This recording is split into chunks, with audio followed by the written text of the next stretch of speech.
بسم اللہ الرحمن الرحیم یا بنی اسرائیل اذکروا نعمتی التی انعمت علیکم واوفوا بعہدی اوف بعہدکم وایای فارہبون۔ صدق اللہ العظیم۔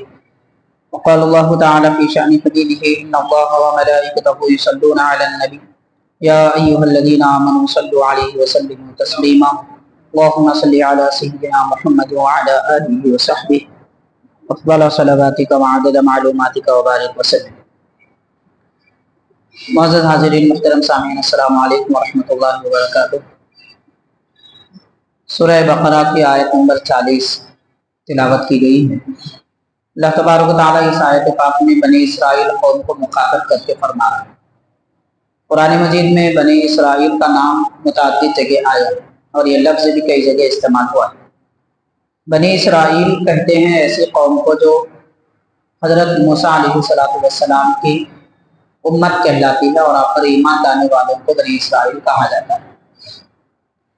دراصل اسرائیل حضرت یعقوب علیہ السلام کا نام ہے اور یہ عبرانی زبان کا لفظ ہے، عربی میں استعمال ہوا ہے۔ اسرائیل کا معنی ہے عربی میں عبداللہ، یعنی اللہ کے بندے۔ تو حضرت یعقوب علیہ السلام کا نام عبرانی زبان میں اسرائیل ہے، ان کی اولاد کو بنی اسرائیل کہتے ہیں۔ حضرت ابراہیم علیہ السلام کے شہزادے حضرت اسحاق علیہ السلام اور ان کے شہزادے حضرت یعقوب علیہ السلام، تو یعقوب علیہ السلام کی اولاد میں حضرت عیسیٰ علیہ السلام تک انبیاء کرام آئے۔ اکثر انبیاء کرام حضرت یعقوب علیہ السلام کی اولاد میں سے آئے، بنی اسرائیل قوم میں سے آئے۔ اس لیے بنی اسرائیل کے پچھلے زمانے کے حالات اور واقعات، ان کے زندگی کے فرما برداریاں اور نافرمانیاں، دونوں طرح کی باتیں قرآن مجید میں تفصیل سے ہمیں ملتی ہیں۔ بنی اسرائیل کا پہلا ذکر قرآن مجید میں پہلے پارے میں یہ آیت نمبر 40 میں کیا جا رہا ہے۔ اللہ تبارک و تعالیٰ فرماتا ہے کہ اے بنی اسرائیل اذکروا نعمتی التی انعمت علیکم، میری اس نعمت کو یاد کرو جو میں نے تم پر کی ہے۔ بنی اسرائیل پر کیا نعمتیں کی گئی تھیں؟ تو حاضرین، سب سے بڑی نعمت اس قوم کی یہ ہے کہ اللہ تعالیٰ نے کثرت سے انبیاء کرام اسی قوم میں بنائے۔ حضرت یعقوب علیہ السلام، حضرت یوسف علیہ السلام، حضرت ایوب علیہ السلام، حضرت یونس علیہ السلام، موسیٰ علیہ السلام، اور ایسے عیسیٰ علیہ السلام، زکریہ علیہ السلام، یحییٰ علیہ السلام، حضرت یوشع بن نون، ہارون علیہ السلام، کتنے انبیاء کرام کا تذکرہ ملتا ہے۔ زیادہ تر نبی بنی اسرائیل قوم میں سے آئے۔ یہ اس قوم کے لیے بڑی فضیلت کی بات ہے۔ اس سے بڑھ کر اور کیا فضیلت ہو سکتی ہے کہ نبی جو ساری کائنات میں اللہ تعالیٰ کے سب سے زیادہ محبوب ہوتے ہیں، سب سے بڑھ کر فضیلت والے ہوتے ہیں، وہ نبی اور وہ انبیاء اس قوم میں سے آئے۔ تو اللہ فرما رہا ہے کہ تم میری نعمت کو یاد کرو۔ دوسری، ان پر بہت ساری نعمتیں کی گئی تھیں۔ ان نعمتوں میں یہ بھی ایک نعمت ہے کہ آسمان سے، جنت سے ان کے لیے روزانہ کھانا اترا کرتا تھا، 2 وقت کا دسترخوان اترتا تھا، جس میں جنت کی غذائیں ہوتی تھی اور آسمانوں سے غذائیں ان پر نازل کی گئی۔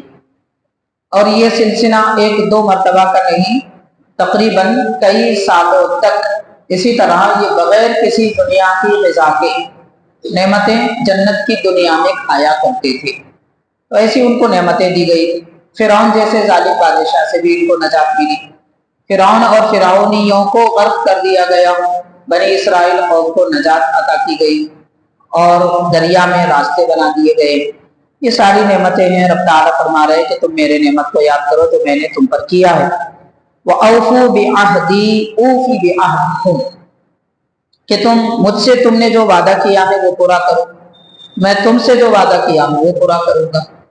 یعنی اللہ تبارک و تعالیٰ گویا بنی اسرائیل کے ذریعے ساری امت کو، سارے بندوں کو یہ بتا رہا ہے کہ رب سے تم نے جو وعدہ کیا تو ہم نے کیا وعدہ کیا ہمیں اس وقت تو یاد نہیں ہے۔ ایمان لانا خود ایک وعدہ ہے کہ ہم اللہ تعالیٰ پر ایمان لائے، اللہ کے احکام کو مانتے ہیں، حلال و حرام کی تمیز رکھتے ہیں، حرام سے بچیں گے، فرائض ادا کریں گے، اس میں کوتاہی نہیں کریں گے۔ یہ سب وعدے ہیں جو ہم نے کیے تھے۔ کب کیے تھے؟ حضور پاک صلی اللہ علیہ وسلم پر ایمان لانا خود ایک بڑا وعدہ ہے۔ دوسرا، عالم برزخ، عالم